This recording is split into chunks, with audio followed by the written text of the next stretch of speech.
मेरे प्रिय भाई और बहनों, आज मैं एक बहुत महत्वपूर्ण विषय पर वचन सुनाने जा रहा हूं।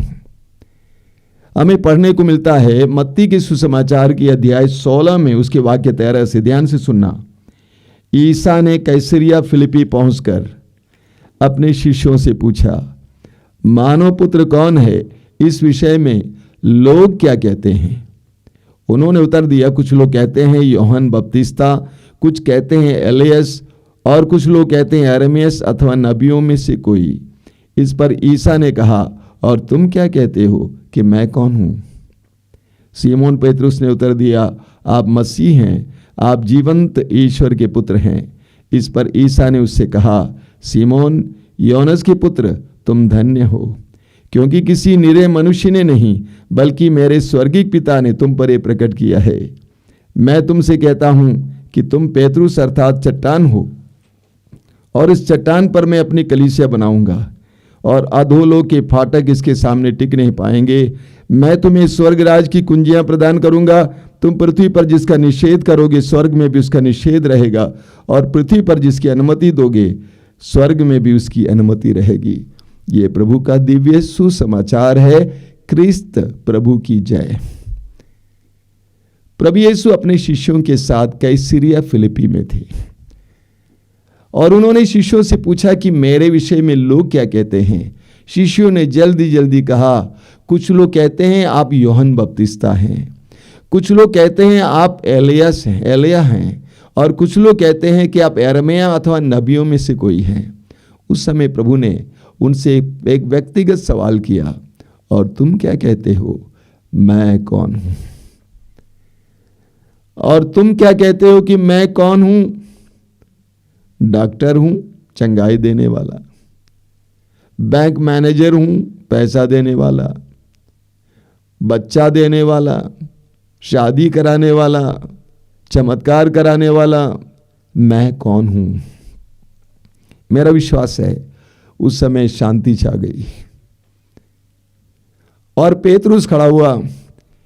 पेतरुस ने कहा, प्रभु आप मसीह हैं, आप जीवित ईश्वर के पुत्र हैं, आप मसीह हैं, आप जीवित ईश्वर के पुत्र हैं।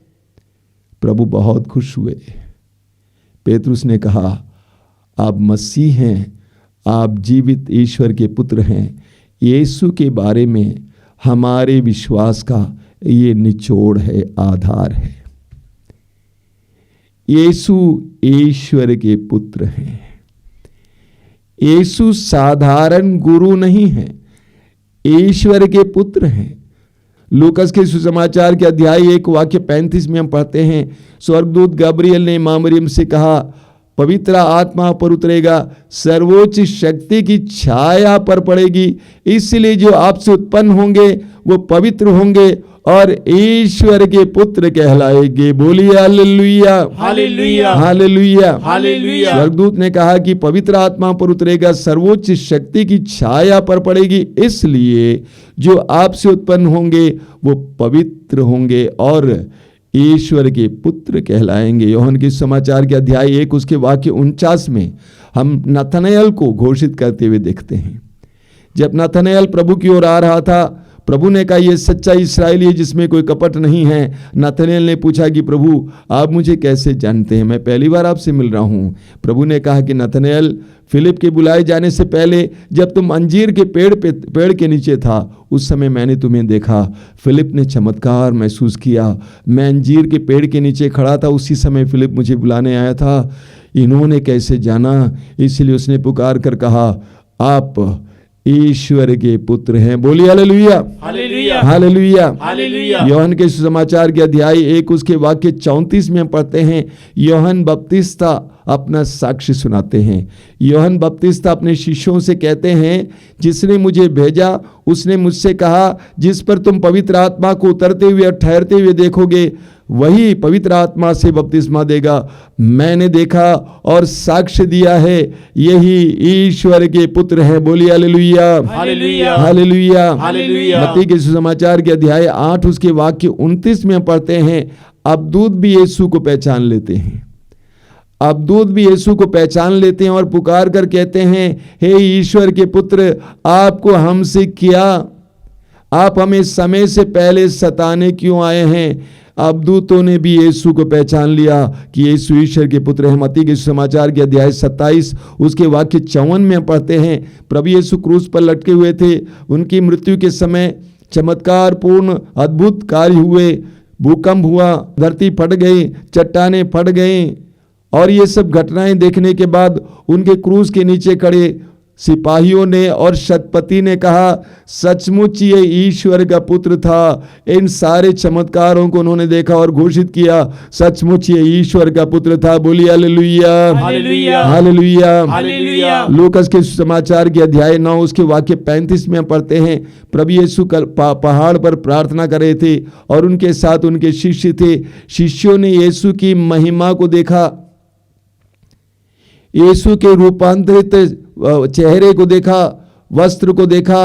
उसके बाद उनको एक आवाज सुनाई दी, यह मेरा प्रिय पुत्र है, इसकी सुनो। यह मेरा प्रिय पुत्र है, इसकी सुनो। ये संदेश यीशु के शिष्यों के लिए था ईश्वर की ओर से कि यह मेरा प्रिय पुत्र है, इसीलिए इसको सुनना चाहिए। बोलिए hallelujah, hallelujah, hallelujah, hallelujah. Lucas के सुसमाचार के अध्याय 3 उसके वाक्य 22 में हम पढ़ते हैं, प्रभु यीशु के बपतिस्मा के बाद यरदन नदी के तट पर खड़े होकर जब प्रभु यीशु प्रार्थना कर रहे थे, स्वर्ग खुल गया, पवित्र आत्मा उनके ऊपर उतरा कपोत के रूप में, और ये वाणी सुनाई दी, तू मेरा प्रिय पुत्र है, मैं तुझसे अत्यंत प्रसन्न हूं। तू मेरा प्रिय पुत्र है, मैं तुझसे अत्यंत प्रसन्न हूं। ये वाणी यीशु के लिए थी कि यीशु तू मेरा प्रिय पुत्र है, मैं तुझसे अत्यंत प्रसन्न हूं।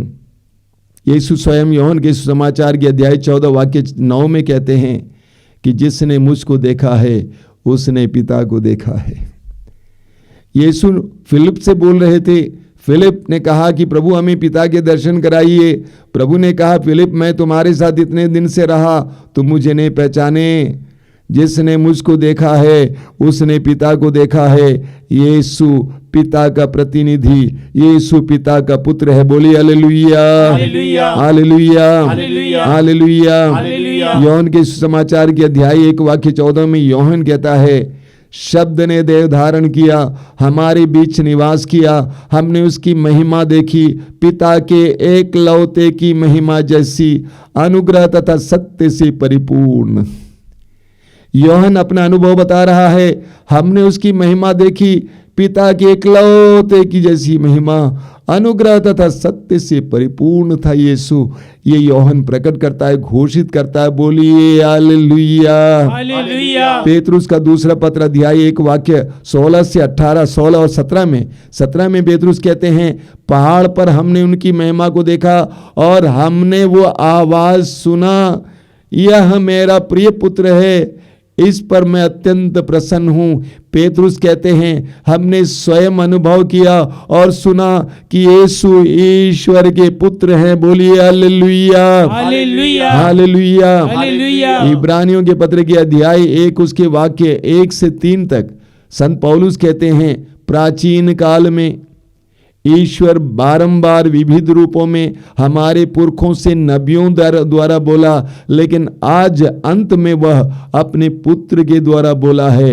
यीशु ईश्वर के पुत्र हैं।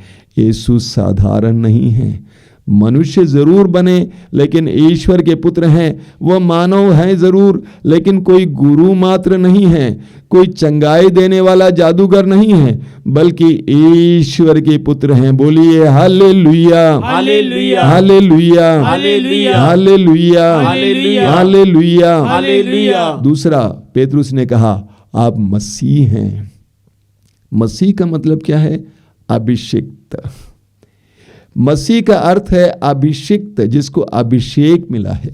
प्रभु यीशु स्वयं लूकास के सुसमाचार के अध्याय 4 उसके वाक्य 18 और 19 में अपने अभिषेक के बारे में कहते हैं। वो कहते हैं, ईश्वर का आत्मा मुझ पर छाया रहता है, उसने मुझे अभिषेक किया है और भेजा है जिससे मैं दरिद्रों को सुसमाचार सुनाऊं, बंदियों को आजादी का, अंधों को दृष्टि दान का संदेश सुनाऊं और दलितों को स्वतंत्र करूं, अनुग्रह का वर्ष घोषित करूं। तो प्रभु यीशु कहते हैं मेरा अभिषेक हुआ क्या के लिए? बंदियों को आजाद करने के लिए, दलितों को छुड़ाने के लिए, बचाने के लिए। इसीलिए हम प्रभु यीशु को मसीह कहते हैं, बचाने वाला कहते हैं। यीशु बचाने के लिए संसार में आए। लूकास के सुसमाचार के अध्याय 19 वाक्य 10 में प्रभु यीशु कहते हैं जो खो गया था मानव पुत्र उसी को ढूंढने और बचाने आया है। प्रभु यीशु इस संसार में अपने कार्य के बारे में बताते हैं। जो खो गया था मानव पुत्र उसी को ढूंढने और बचाने आया है। प्रभु यीशु खोए हुए लोगों को ढूंढने और बचाने आया है। लूकास के समाचार के अध्याय 15 में इसके बारे में हमें सुंदर सुंदर दृष्टांत पढ़ने को मिलता है। प्रभु यीशु खोए हुए को ढूंढने और बचाने आया है। तिमोथी का पहला पत्र उसके अध्याय 1 वाक्य 15 में संत पौलुस कहते हैं ये कथन सुनिश्चित तथा नितांत विश्वसनीय है। यानी ये बात विश्वसनीय बात है। वो क्या? यीशु मसीह पापियों को बचाने के लिए इस संसार में आए। यीशु मसीह पापियों को बचाने के लिए इस संसार में आए। योहन के सुसमाचार के अध्याय 3 उसके वाक्य 17 में प्रभु यीशु कहते हैं, वाक्य 16 में आपने सुना है कि प्रभु यीशु क्या के लिए आए? ताकि उनमें जो विश्वास करें उनको अनंत जीवन मिले।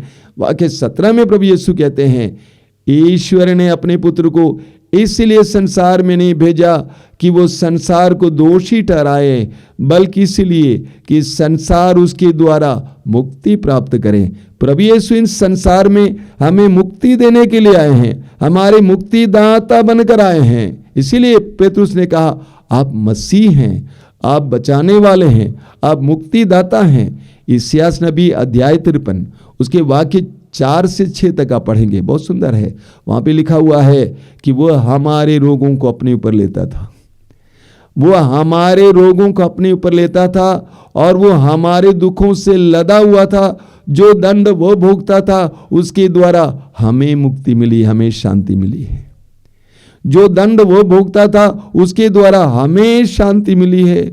हम पढ़ेंगे कुरिन्थियों के दूसरे पत्र के अध्याय 5 वाक्य 21 में संत पौलुस कहते हैं मसीह का कोई पाप नहीं था, मसीह का कोई पाप नहीं था, लेकिन हमारे कल्याण के लिए वो पाप का भागी बना। प्रभु यीशु का कोई पाप नहीं था, वो निर्दोष था, लेकिन हमारे कल्याण के लिए वो पाप का भागी बना। हमारे कल्याण के लिए, हमारे उद्धार के लिए, हमारे पापों के प्रायश्चित के लिए। योहन का पहला पत्र अध्याय 2 वाक्य 2 संत योहन लिखते हैं कि यीशु मसीह हमारे पापों के प्रायश्चित के लिए मरे, न केवल हमारे बल्कि समस्त संसार के पापों के प्रायश्चित के लिए। प्रभु यीशु हमारे पापों के प्रायश्चित के लिए मरे, वो हमारे मसीहा बने। पेतरुस का पहला पत्र अध्याय 1 वाक्य 18 और 19 में पेतरुस कहते हैं आप लोगों का उद्धार, आप लोगों की मुक्ति सोने चांदी जैसे नश्वर वस्तुओं की कीमत पर नहीं हुआ है, बल्कि एक निर्दोष तथा निष्कलंक मेमने अर्थात यीशु मसीह के मूल्यवान रक्त की कीमत पर हुआ है। प्रभु यीशु ने मूल्यवान रक्त, वो निर्दोष यीशु ने अपना मूल्यवान रक्त आप और मेरे उद्धार के लिए बहाया है। पेतरुस हमें बताते हैं यीशु मसीह हैं, बचाने वाले हैं। रोमी अध्याय 3 वाक्य 25 बार बार आपको सुनाता हूं। वहां पे पौलुस कहते हैं ईश्वर ने चाहा कि ईसा रक्त बहाकर पापों का प्रायश्चित करें और हम विश्वास के द्वारा उसका फल प्राप्त करें। प्रभु यीशु ने हमारे पापों के प्रायश्चित के लिए अपना रक्त बहाया और हम उस पर विश्वास के द्वारा, उस बलिदान पर विश्वास के द्वारा उसका फल प्राप्त करें। बोलिए hallelujah, hallelujah, hallelujah, hallelujah, hallelujah, hallelujah, hallelujah, hallelujah, hallelujah, hallelujah. तो पेतरुस ने कहा कि प्रभु आप ईश्वर के पुत्र हैं, आप मसीह हैं। प्रभु ने सीमोन को एक नया नाम दिया, पेतरुस, कैफस अर्थात चट्टान। अपने विश्वास के द्वारा, उसकी अभिव्यक्ति के द्वारा पेतरुस चट्टान बन गया।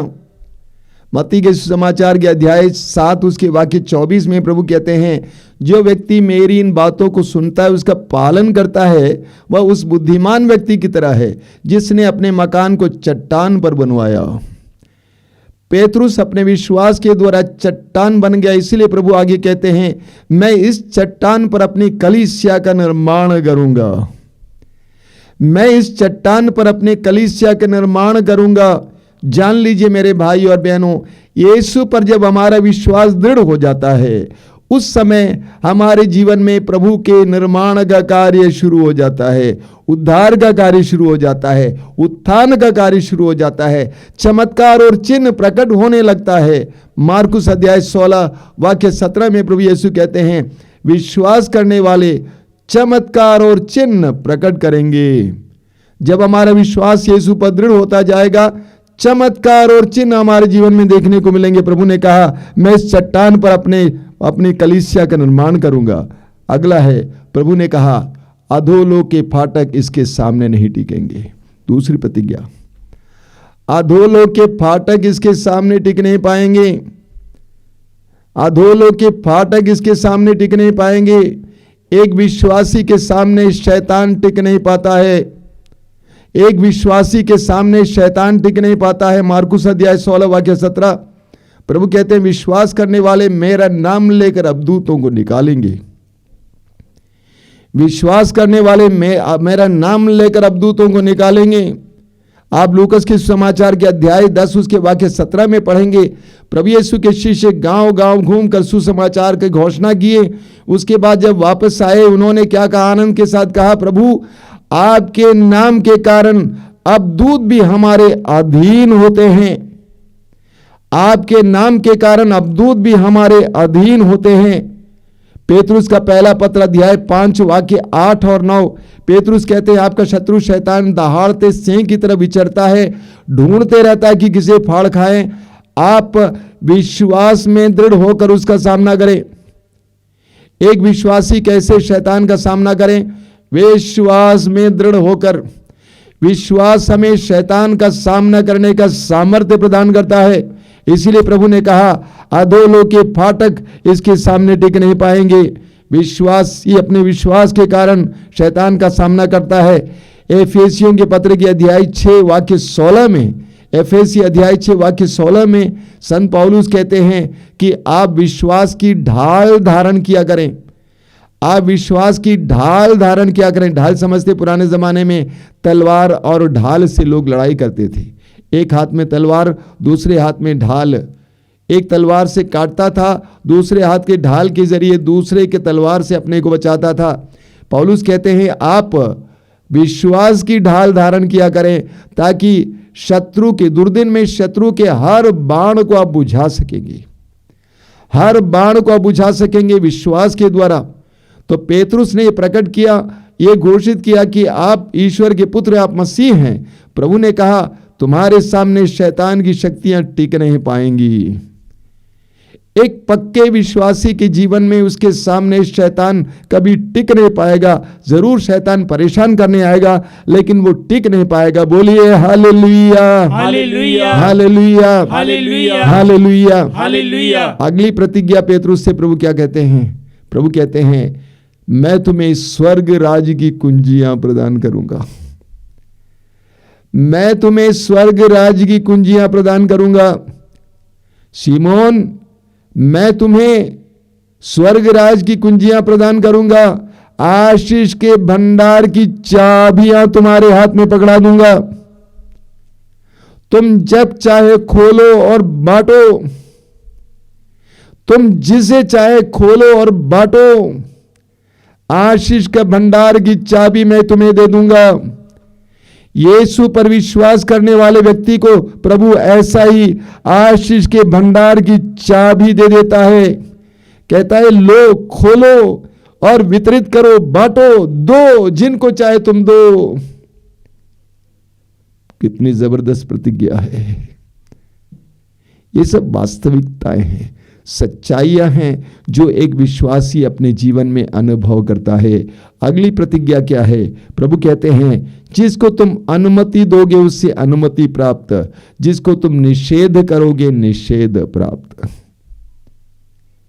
यानी जिसको तुम खोलोगे वो खुला रहेगा, वो खुल जाएगा, और जिसको तुम बांधोगे वो बांधा रहेगा, और जिसको तुम खोलोगे दूसरा कोई बंद नहीं कर पाएगा, और जिसको तुम बांधोगे कोई खोल नहीं पाएगा। मैं तुम्हें अधिकार दे देता हूं पेतरुस, जिसको तुम अनुमति दोगे अनुमति होगी, निषेध करोगे निषेध होगा। मैं तुम्हें अधिकार देता हूं, मेरे अधिकार का इस्तेमाल कर, अनुमति दो, आशीष दो, निषेध करो, बांधो, मैं तुम्हें सामर्थ्य देता हूं। मेरे प्रिय भाई और बहनों, सुसमाचारों में हम पढ़ते हैं कि हमारे विश्वास में कितनी बड़ी शक्ति होती है। प्रभु यीशु ने उस नारी से कहा जो 12 साल के रक्तस्राव से पीड़ित हुई थी और चंगी हुई, प्रभु ने कहा तुम्हारे विश्वास ने तुम्हें चंगा किया है। Your faith has healed you। हमारे विश्वास में कितनी बड़ी शक्ति है। पेतरुस ने घोषित किया आप ईश्वर के पुत्र हैं, आप मसीह हैं। प्रभु ने कहा तुम चट्टान हो, इस पर मैं अपनी कलीसिया का निर्माण करूंगा। मैं तुम्हें अधोलोक की कुंजियां दे देता हूं, स्वर्गराज की कुंजियां दे देता हूं। अशुद्ध आत्माएं, दुष्ट की शक्ति तुम्हारे सामने टिक नहीं पाएंगी। जिसको तुम अनुमति दोगे अनुमति मिलेगी, निषेध करोगे निषेध होगा। तुम मेरे अधिकारी हो, मेरे प्रतिनिधि हो। बहुत बड़ा सम्मान, बहुत बड़ी शक्ति और सामर्थ्य अपने विश्वासी शिष्यों को प्रभु देते हैं। प्रभु कहते हैं लूकास की समाचार के अध्याय 10 वाक्य 19 में, मैंने तुम्हें सांपों, बिच्छुओं और बैरी की सारी शक्तियों को कुचलने का सामर्थ्य दिया है। विश्वास में कितनी बड़ी शक्ति होती है। यीशु पर विश्वास में कितनी बड़ी शक्ति होती है। यूहन्ना के समाचार के अध्याय 1 वाक्य 12 में प्रभु कहते हैं, वचन कहता है जितनों ने उसे अपनाया और जो उसके नाम में विश्वास करते हैं उन सबको उसने ईश्वर की पुत्र पुत्री बनने का अधिकार दिया है। जितनों ने उसे अपनाया, यीशु को अपनाया, और जो उनके नाम में विश्वास करते हैं उन सबको उसने ईश्वर की संतान होने का अधिकार दिया है।